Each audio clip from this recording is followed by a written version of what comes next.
ఇంటర్వ్యూకు తిరిగి స్వాగతం. సార్, ఇప్పుడు 2500 పైగా కాలేజీలు, ఇంజనీరింగ్ కాలేజీలు దేశంలో ఉన్నాయి. సో ఈ ఆల్మోస్ట్ 15-17 లక్షల మంది ప్రతి సంవత్సరం ఈ కాలేజీల నుంచి బయటకు వస్తున్నారు. వీళ్ళలో ఎంతమందికి ఉద్యోగ అవకాశాలు దొరుకుతున్నాయి, జాబ్ ఆపర్చునిటీస్ దొరుకుతున్నాయి, ఎంతమంది తిరిగి మళ్ళీ రకరకాల కోర్సులు ఇతరత్ర? ఎందుకంటే ఇటీవల జరుగుతున్నటువంటి కొన్ని పరిణామాల్లో అగ్నిపథ్ స్కీమ్కి కేంద్ర ప్రభుత్వం అనౌన్స్ చేస్తే ఎక్కువ మంది ఇంజనీరింగ్ గ్రాడ్యుయేట్సే దానికి అప్లై చేసుకున్నటువంటి పరిస్థితి ఉంది. సో దీన్ని ఎట్లా చూడొచ్చు? అంటే వస్తున్నటువంటి ప్రోడక్ట్లో ఎంత యూటిలైజేషన్ జరుగుతుంది? ఇంజనీరింగ్ ప్రోడక్ట్లు అంటే ఇంజనీరింగ్ గ్రాడ్యుయేట్స్లో ఎంతమంది ఈ ఉన్నతమైనటువంటి చదువులు చదువుకొని బయటకు వచ్చిన తర్వాత, టెక్నికల్ ఎడ్యుకేషన్ కూడా అంత క్లారిటీ ఉన్న తర్వాత కూడా ఉద్యోగ అవకాశాల విషయంలో ఎలా కనిపిస్తుంది పరిస్థితి? అక్కడ కూడా టోటల్ ల్యాక్ ఆఫ్ ప్లానింగ్ ఇప్పుడు ఉండేది ఇండియాలో. ఏంటంటే మనం ఎవరు ప్లాన్ చేయట్లేదు ఫ్యూచర్ గురించి. సో అది మెయిన్గా అది మనం ఎంతసేపు ఎంప్లాయబిలిటీ లేదు అని చెప్పి స్టూడెంట్స్ క్వాలిటీ లేదు అని కంప్లైంట్ చేస్తామే కానీ, బట్ వాళ్ళకి క్వాలిటీ ఇంప్రూవ్ చేయాలంటే ఇంప్రూవ్ చేయడానికి మనం నేషనల్ లెవెల్లో ఏం చేసామా, దానికి మనం ఏమైనా ఒక మోడల్ కరికులం క్రియేట్ చేసామా? తర్వాత టీచర్ ట్రైనింగ్ ప్రోగ్రామ్స్, చాలా టీచర్ ట్రైనింగ్ ప్రోగ్రామ్స్ ఉన్నాయి, బట్ అవన్నీ కూడా డ్రాప్ ఇన్ ద ఓషన్ అన్నమాట. ఇంత పెద్ద కంట్రీకి మనం ఆ నెంబర్లలో ఏమీ చేంజ్ అవుతుంది అన్నమాట. దాని కొరకనే మీ క్వాలిటీ ఇంప్రూవ్మెంట్ ప్రోగ్రామ్స్ పర్టికులర్గా ఇంపార్టెంట్ ఏంటంటే మనం ఫ్యాకల్టీ క్వాలిటీ ఇంప్రూవ్ చేస్తానంటే ఆటోమేటిక్గా స్టూడెంట్ క్వాలిటీ ఇంప్రూవ్ అవుతుంది. సో దానికి చేయడానికి నేను ఒక కమిటీలో ఉంటే ఎంహెచ్ఆర్డీని నేను చైర్మన్గా ఉంటే ఆ కమిటీకి, దాంట్లో మేము ఇదే ప్రపోజ్ చేస్తాం అనమాట. ఈ ఫ్యాకల్టీ ట్రైనింగ్ కొరకని దానికి మనం మేజర్ లెవెల్ లోపల ప్రోగ్రామ్స్ని ఇంప్రూవ్ చేయాలి. తర్వాత స్టూడెంట్స్కి ఆ ఇంటర్న్షిప్ ఆపర్చునిటీస్, మీరు ఇప్పుడు హైదరాబాద్లో ఉన్నారంటే ఆ హైదరాబాద్లో ఉండే కాలేజెస్కి చుట్టుపక్కల ఉండే ఇండస్ట్రీస్కి వాటికి అస్సలు కనెక్షన్ లేదు. ఇప్పుడు మనం కనుక ఈ కాలేజెస్ ఒక ఏరియాలో ఉన్న వాటిని ఒక క్లస్టర్ ఫామ్ చేసి అరౌండ్ ఆ కాలేజెస్ ఉండే ఇండస్ట్రీస్ని ఒక క్లస్టర్ ఫామ్ చేసి ఈ కాలేజెస్ ఈ క్లస్టర్తో ఇంటరాక్ట్ అవుతూ ఉంటే రెగ్యులర్గా, అప్పుడు మీకు వాళ్ళ ఇండస్ట్రీ వాళ్ళు మీకు వచ్చి వాళ్ళ ప్రాబ్లమ్స్ చెప్తారు. మీరు ఎవరో స్టూడెంట్ ఫ్యాకల్టీ వాళ్ళు ఆ ప్రాబ్లమ్స్ని సొల్యూషన్ ప్రొవైడ్ చేస్తారు. అలా మీకు ఇంటరాక్షన్స్ డెవలప్ అవుతాయి. సో ఆ క్లస్టర్స్ని ఫామ్ చేయడం చాలా ఇంపార్టెంట్ అనమాట. మనం ఫ్యాకల్టీ ఇంకోటి ఏంటంటే మనం ఇప్పుడు ఇండస్ట్రీలో కూడా కొన్ని ఇండస్ట్రీలో చాలా మంచిగా ఎక్స్పర్ట్స్ ఉంటారు. మీరు వాళ్ళని ప్రొఫెసర్ ఆఫ్ ప్రాక్టీస్గా ఐఐటి ఢిల్లీలో మేము ప్రొఫెసర్ ఆఫ్ ప్రాక్టీస్ స్కీమ్ని మూడేళ్ల నుంచి రన్ చేస్తున్నాం. ఇక్కడ ఏంటంటే మీరు టాప్ ఇండస్ట్రీ ప్రొఫెషనల్స్ వాళ్ళు ఒక 20 ఏళ్ళు ఒక ఏరియా మీద పనిచేయడం వల్ల వాళ్ళ ఏరియాలో ఎక్స్పర్ట్ అయ్యారనమాట. వాళ్ళకి పిహెచ్డీ లేదు, బట్ వాళ్ళ ఆ ఏరియాలో ఎక్స్పర్ట్. అలాంటి వాళ్ళని మేము ఐఐటికి తీసుకొచ్చి వాళ్ళు ఫ్యాకల్టీతో కొలాబరేట్ చేస్తారు. వాళ్ళ స్టూడెంట్స్కి క్లాస్ రూమ్లకు వెళ్ళి పాఠాలు చెప్తారు. దాంతో ఏంటంటే స్టూడెంట్స్కి ఒక డిఫరెంట్ పర్స్పెక్టివ్ వస్తుంది అనమాట. ఎట్లాంటి ఫలితాలు మీరు ఇప్పటి వరకు చూడగలిగారు? అది వాళ్ళు స్టూడెంట్స్ తోటే కాకుండా ఈవెన్ ఫ్యాకల్టీతో కూడా వాళ్ళు కొలాబరేట్ చేయడం వల్ల ఐఐటి ఢిల్లీలో కూడా నేను ఒకటి అన్లైక్ మైండ్స్ అనే ఒక కాన్సెప్ట్ చేశాను అనమాట. అన్లైక్ మైండ్స్ అంటే ఏంటి? మీరు ఒకటే తరహా ఉండే వాళ్ళు ఇంటరాక్ట్ చేస్తారంటే దాంతో ఇక్కడ ఇన్నోవేషన్ అవ్వాలి. వాళ్ళ థింకింగ్ అంతా కూడా ఒకటేలా ఉంటుంది. ఇప్పుడు వాళ్ళలో ఇంటరాక్ట్ చేస్తానంటే ఏదో పెద్ద కొత్త ఐడియాలు వాళ్ళకేం రావు. కనుక వాళ్ళకి ఏంటంటే మనం అన్లైక్ మైండ్స్, వాళ్ళలా ఉండని వాళ్ళు, వాళ్ళలాగా ఆలోచించని వాళ్ళు, వాళ్ళతోటి వీళ్ళకి కాంటాక్ట్స్ పెట్టాలన్నమాట. సో అన్లైక్ మైండ్స్ అంటే ఏంటి? ఒకటేంటంటే మీకు అటిట్యూడ్స్ అంటే ఇండస్ట్రీ వాళ్ళ అటిట్యూడ్స్ వెరీ డిఫరెంట్గా ఉంటాయి. సో వాళ్ళని తీసుకొచ్చి స్టూడెంట్స్ తోటి కొలాబరేట్ చేయడం. కల్చర్స్, ఇంటర్నేషనల్ స్టూడెంట్స్ని తీసుకొచ్చి డిఫరెంట్ కంట్రీస్ నుంచి స్టూడెంట్స్ వచ్చి వీళ్ళతోటి ఎక్స్చేంజ్ ప్రోగ్రాంలలో వీళ్ళతో ఇంటరాక్ట్ చేయడం. దాంతో మీకు ఆ కంట్రీలో ఉండే ప్రాబ్లమ్స్ తెలుస్తాయి. మీరు ఇక్కడ ఏమైనా ఇన్నోవేషన్ క్రియేట్ చేస్తానంటే ఏమైనా సొల్యూషన్ తెలుసుకుంటే ఆ సొల్యూషన్ని ఆ కంట్రీస్లో మీరు ఎలా ఇంప్లిమెంట్ చేయొచ్చు. మీకు ఇండియాలో కూడా అగ్రికల్చరల్ ప్రాబ్లమ్స్కి మీరు solution if you can find, అదే సొల్యూషన్ని మీరు ఆఫ్రికాలో కూడా చేయొచ్చు అన్నమాట. ఇప్పుడు ఇండియాకు జీడిపి చూస్తున్నట్టే మనకంటే జీడిపి లో ఉన్న వాళ్ళు ఒక 100 కంట్రీస్ ఉన్నాయి. మీరు ఇక్కడ డెవలప్ చేసిన ఇన్నోవేషన్ ని, ఇప్పుడు సొల్యూషన్స్ ని ఆ కంట్రీస్ కూడా ఎక్స్పోర్ట్ చేయొచ్చు. అది మీకు ఎలా తెలుస్తుంది అంటే క్యాంపస్లలో ఆ కల్చరల్ డైవర్సిటీ ఒకటి ఇంపార్టెంట్ అనమాట. ఇంకోటి అన్లైక్ మైండ్స్ ఏంటంటే డిసిప్లిన్స్. మీరు ఎలక్ట్రికల్ ఇంజనీర్ ఉన్నారు, మీరు వెళ్ళి కెమిస్ట్రీ వాళ్ళతో కొలాబరేట్ చేస్తానంటే మీకు చాలా కొత్త ఐడియాస్ వస్తాయి. అంటే కెమిస్ట్రీ వాళ్ళు కొత్త మెటీరియల్స్ ని సింథసైజ్ చేస్తూ ఉంటారు. మీకు ఎలక్ట్రానిక్స్ లో, సెమీ కండక్టర్స్ లో కొత్త మెటీరియల్స్ కావాలి. సో ఎలక్ట్రికల్ ఇంజనీర్స్ కెమిస్ట్రీ వాళ్ళతోటి కనుక కొలాబరేట్ చేస్తానంటే మీకు కొత్త ఐడియాస్ వస్తుంటాయి అనమాట. ఆ ఐడియాస్ని మీరు పేటెంట్ చేసి వాటితోటి లైసెన్స్ క్లియర్ చేయొచ్చు. మీరు తీసుకొచ్చినటువంటి అన్లైక్ మైండ్స్ దీని ఇంపాక్ట్ స్టూడెంట్స్లో ఎంత మేరకు ప్రభావం చూపించింది? అంటే ఎంతమంది ఆ మోటివేషన్ తీసుకొని కొత్త కొత్త ఐడియాస్ని క్రియేట్ చేయటము, లేదా ఇంక్యుబేషన్స్, లేదు స్టార్టప్స్ వైపు మొగ్గు చూపడం చేయగలిగారు? మేము ఈ అన్లైక్ మైండ్స్ చేయడం వల్ల ఏమైందంటే మా రీసెర్చ్కి ఒక రిలవెన్స్ వచ్చింది. మనం ఎందుకు చేస్తున్నాం అనేది తెలిసిందనమాట. మనం వాళ్ళ ప్రాబ్లమ్స్ ఏవి నాకు తెలుస్తాయి కనుక నేను మా రీసెర్చ్ అంతా వాటికి ఓరియంట్గా అవుతుంది. నెక్స్ట్ మీరు ఇంకా అందరితోటి కూర్చొని ఇక్కడ మేము స్కీమ్ స్టార్ట్ చేసామన్నమాట. స్టూడెంట్ స్టార్టప్ యాక్షన్ ప్లాన్ అని. స్టూడెంట్ స్టార్టప్స్లో ఏంటంటే మీరు ఒక స్టూడెంట్కి ఏమైనా ఐడియా వచ్చిందంటే బ్రెయిన్లో, ఇన్స్టిట్యూట్ ఇమ్మీడియట్గా వాళ్ళని ఫండ్ చేస్తుంది. వాళ్ళకి ఆ ఫండింగ్ కూడా ఈక్విటీ బేస్డ్ ఫండింగ్. మేము ఆ స్టూడెంట్ని ఎంకరేజ్ చేస్తాం.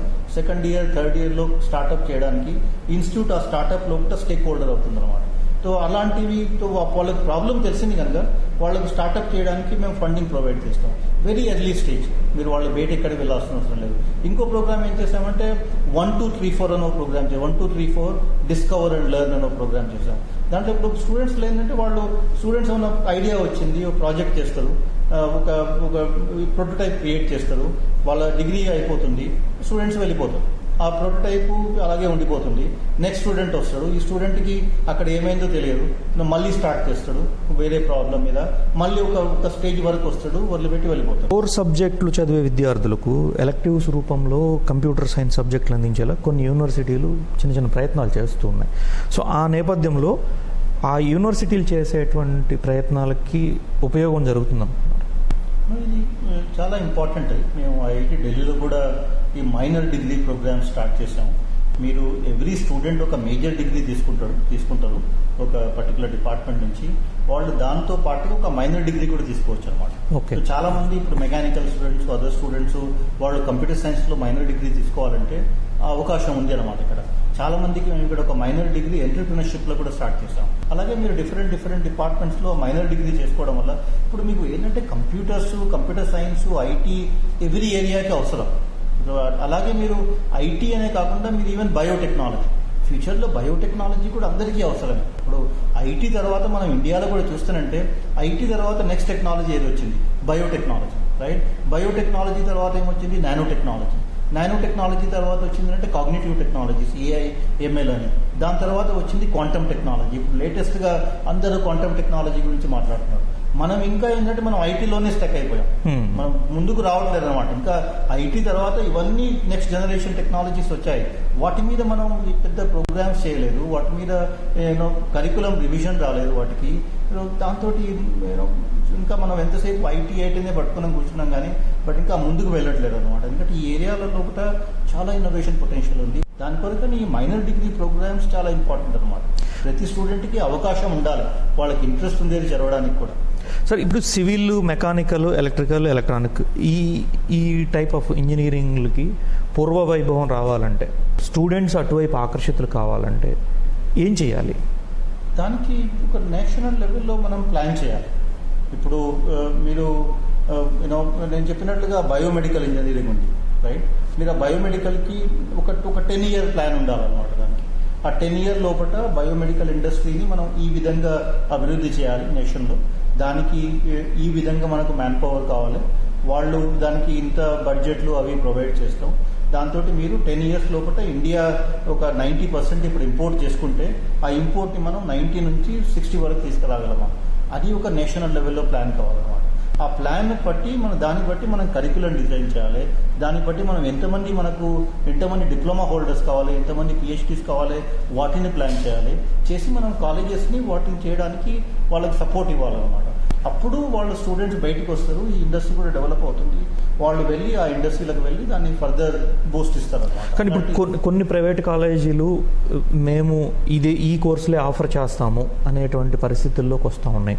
కేవలం కంప్యూటర్ సైన్స్ లేదా ఐటీ వీటికి సంబంధించి ఆ విధంగా మిగతా కోర్సులు కూడా ప్రోత్సహించే విధంగా, స్టూడెంట్స్ని అట్రాక్ట్ చేసే విధంగా ఎటువంటి సిచ్యువేషన్స్ క్రియేట్ చేస్తే బాగుంటుంది? ఇప్పుడు మేము సెమీ కండక్టర్ మ్యానుఫ్యాక్చరింగ్ ఎగ్జాంపుల్ చెప్పిన దాంట్లో ఎగ్జాక్ట్గా అదే చేస్తున్నాం. మేము ఏఐసిటీ తోటి కమిటీలో ఉండి మేము ఆ బీటెక్, ఇప్పుడు ఎంతసేపు బీటెక్ ఎలక్ట్రానిక్స్ అండ్ కమ్యూనికేషన్ ఉంటుంది. ఎలక్ట్రానిక్స్ ఎప్పుడు కమ్యూనికేషన్ తోటే వెళ్ళాల్సిన అవసరం లేదు. ఎలక్ట్రానిక్స్ మీకు VLSI కూడా పోవచ్చు, వెరీ లార్జ్ స్కేల్ ఇంటిగ్రేషన్. ఇప్పుడు ఇండియా సెమీ కండక్టర్ ఏరియాలో కూడా వరల్డ్ ఫేమస్ కావాలంటే మనకి VLSI ఇంజనీర్స్ కావాలి. సో వాళ్ళకి మేము ఇప్పుడు ఎలక్ట్రానిక్స్ అండ్ VLSI అని ఒక మోడల్ కరికులం తయారు చేస్తున్నాం. బట్ మీరు ఉత్తగా మోడల్ కరికులం చేసి వాళ్ళని చెప్పమంటే వాళ్ళకి ఫ్యాకల్టీ లేదు. అక్కడ ఏంటంటే మేము అన్ని IITsని రిక్వెస్ట్ చేసి వాళ్ళ ఫ్యాకల్టీ తోటి లెక్చర్స్ని రికార్డ్ చేస్తున్నాం. ఆ VLSIకి ఏ సబ్జెక్టులు కావాలో ఆ సబ్జెక్టులు రికార్డ్ చేస్తున్నాం. దాంతో ఇండియాలో ఉండే ఇండస్ట్రీస్ని ఇన్వాల్వ్ చేసి, ఇండియాలో ఆల్ సెమీ కండక్టర్ ఇండస్ట్రీస్కి ఇండియాలో ఉన్నారు, బెంగళూరులో ఢిల్లీలో అన్ని చోట్ల ఉన్నారు. వాళ్ళ సహాయం తీసుకొని వాళ్ళని కూడా ఇన్వాల్వ్ చేసి టీచింగ్ లోపల వాళ్ళు కూడా కరికులం డెవలప్ చేస్తున్నారు, వాళ్ళు కూడా లెక్చర్స్ రికార్డ్ చేస్తున్నారు అనమాట. దీంతో మీకు ఒక పెద్ద రిసోర్స్ తయారు చేసి మనకు సెమీ కండక్టర్స్ లోపల ఏ నేర్చుకోవాలో దాన్ని ఫ్యాకల్టీ ట్రైనింగ్ ప్రొవైడ్ చేసి దాంతో మనం more and more BTech programmes electronics and VLSIలో చేసి దాంతో పాటుగా government of India $10 billion already approve చేసింది. వాళ్ళ గవర్నమెంట్ ఆఫ్ ఇండియా లోపల చాలా ఇండస్ట్రీస్ని కాంటాక్ట్ చేస్తున్నాయి మ్యానుఫ్యాక్చరింగ్ చేయడానికి. ఈ రెండు హ్యాండ్ ఇన్ హ్యాండ్ వెళ్తున్నాయి అనమాట. సార్, చివరిగా ఇంజనీరింగ్ చదివే స్టూడెంట్స్ కానీ సాంకేతిక విద్యలోకి వచ్చే టెక్నికల్ ఎడ్యుకేషన్కి వచ్చేటువంటి స్టూడెంట్స్ మీద ఎక్కువ ప్రెషర్ పడుతుంది అనేది ఈ మధ్యకాలంలో కొన్ని స్టడీస్ చెప్తా ఉన్నాయి. దీన్ని అవకాశం ఉన్నంత తక్కువ చేయలేమా మనం? ఇది చాలా అన్ఫార్చునేట్ ఇది ఇలా కావడం. ఎందుకంటే IITలో కూడా మేము ఆ ప్రాబ్లమ్ని ఫేస్ చేస్తూ ఉంటాం. ఇక్కడ మేము ఆ కౌన్సిలింగ్ సర్వీసెస్ని చాలా స్ట్రెంథన్ చేసాం. తర్వాత స్టూడెంట్ డేటా అంతా మేము రెగ్యులర్ కనెక్ట్ చేస్తాం. ఇక్కడైతే కొద్దిగా డౌట్ వస్తుందో, స్టూడెంట్ అటెండ్ అవుతున్నాడు క్లాసులు, సడన్గా నాట్ అటెండ్, మీకు వెంటనే ఒక ఫ్లాగ్ ఒకటి రైజ్ అవుతుంది అనమాట. దాంతో వెళ్ళి వాళ్ళతోటి మాట్లాడడం, ఆ స్టూడెంట్ తోటి ఏమైంది, ఎందుకు రావట్లేదు, ఏంటి ప్రాబ్లం, అలాంటి దాంతో మేము చాలా వరకు ఇలాంటిని ప్రివెంట్ చేయగలుగుతున్నాం. బట్ వాటికి మీరు ఏంటంటే ఒక పియర్ గ్రూప్ని ప్రిపేర్ చేయడం చాలా ఇంపార్టెంట్. మీరు ఏ స్టూడెంట్ అయితేనంటే సొసైటీలో అందరితోటి నెట్వర్క్ అయ్యి అందరితోటి కలిసిమెలిసి ఉన్నాడు, ఆ స్టూడెంట్స్కి అలాంటి ప్రాబ్లమ్స్ తక్కువగా ఉంటాయి. సో మేము దాని కొరకు ఈ స్టూడెంట్స్లలో కూడా వాళ్ళకి పియర్ గ్రూపులు తయారు చేస్తున్నాం. హాస్టల్స్లో కూడా ఎవరైనా ఒక వీక్ స్టూడెంట్ ఉన్నాడు, ఆ వీక్ ఎందుకు ఉన్నాడు, మీరు ఇంతవరకు వచ్చిన తర్వాత ఎవరు అకాడమిక్గా వీక్ ఉండాల్సిన అవసరం లేదనమాట. కొంతమందికి లాంగ్వేజ్ ప్రాబ్లం వస్తుంది, కొంతమందికి ఇంట్లో ప్రాబ్లమ్స్ ఉన్నాయి, ఆ ప్రాబ్లమ్స్ తోటి స్టూడెంట్ ఇక్కడ ఫోకస్ చేయలేకపోతున్నాడు. ఇలాంటి ప్రాబ్లమ్స్ని మేము వాటికి ఏంటంటే వాళ్ళకి ఒక సపోర్ట్ గ్రూప్ని తయారు చేసి హాస్టల్స్లో, ఈ గ్రూప్ వాళ్ళు కూడా స్టూడెంట్సే అనమాట. వాళ్ళు వెళ్ళి ఈ స్టూడెంట్కి హెల్ప్ చేయడం, ఆ లాంగ్వేజ్ రిలేటెడ్ దాంతో చాలా వరకు ఈ ప్రాబ్లమ్స్ని మేము సాల్వ్ చేయగలుగుతున్నాం. ఇంకా ప్రొఫెషనల్ కౌన్సిలర్స్ ఎలాగో ఉన్నారు. సో ఈ సిస్టమ్స్ ప్రతి కాలేజీలో కావాలి. Thank you sir, thank you so much. So ఇది రామ్ గోపాలరావు గారు చెప్తుంది. దేశంలో ఐటీ అదేవిధంగా కంప్యూటర్ సైన్సే కాదు, మిగతా కోర్సులపై కూడా విద్యార్థులకు అవగాహన కల్పించేలా, అదేవిధంగా ఆ కోర్సులకు వెళితే ఉద్యోగ అవకాశాలే కాదు, ఎంతసేపటికి ఉద్యోగాలు తీసుకునే విధంగా కాకుండా ఆలోచన, ఉద్యోగాలు కల్పించే విధంగా విద్యార్థులను మోటివేట్ చేసేందుకు జాతీయ స్థాయిలో ఒక విధానం కావాలని, ఆ విధానాన్ని పూర్తి స్థాయిలో అమలు చేసేందుకు అవసరమైనటువంటి రిసోర్స్ను కూడా క్రియేట్ చేయాల్సినటువంటి ఆవశ్యకత ఉందని చెప్తున్నారు. కెమెరామెన్ సుర్జిత్ సింగ్తో అరుణ్ కుమార్, ఈటీవీ న్యూస్, న్యూఢిల్లీ.